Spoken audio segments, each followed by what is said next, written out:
Yaponiyada so'nggi bir hafta ichida kunning kuchli isishidan 10 mingdan ortiq kishi kasalxonaga tushib, 32 kishi vafot etdi.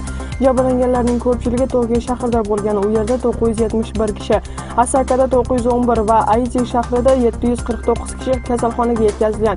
Ularning ko'pchiligi yosh bolalar va yosh ulg'ayganlar. Mamlakatda so'nggi kunlarda havo harorati 38 darajagacha yuqorilagan. Meteorologlarning so'zlariga ko'ra, 11-avgustdan havo harorati pastlash kutilmoqda. Mutaxassislar mahalliy yashovchilarni xavfsizlik choralarini ko'rib, uylardan chiqmay turishni maslahat berdi.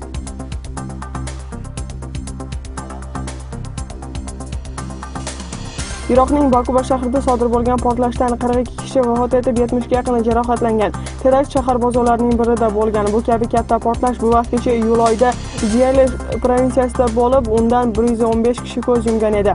Hozirgi vaqtda shahar harbiy xodimlar nazoratida bo'lsa ham, provinsiyada Islom davlati guruhining jangarilar bilan to'xtovsiz kurash olib borilmoqda.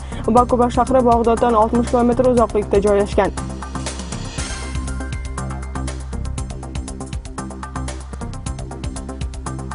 AQShning Nyu-York shahrida legionellez virusi tarqala boshladi. Mazkur bakteriya o'pkaning ishlashiga salbiy ta'sir ko'rsatib, inson hayotiga xavf yaratadi. So'nggi vaqtlarda legionellezdan 12 kishi vafot etgan. Shifokorlarning so'zlariga ko'ra, vafot etganlarning 11 nafari 40 yoshdan yuqori bo'lgan. Mazkur bakteriya ko'p qavatli uylarning ventilyatsiyalarida aniqlangan. Ayrim huquqni himoya qiluvchilar shahar meri kasallikning oldini olish choralarini kechiktirilayotganligini aytib, salbiy fikrlarni bildirishdi. Mazkur kasallik 1976-yilda paydo bo'lgan.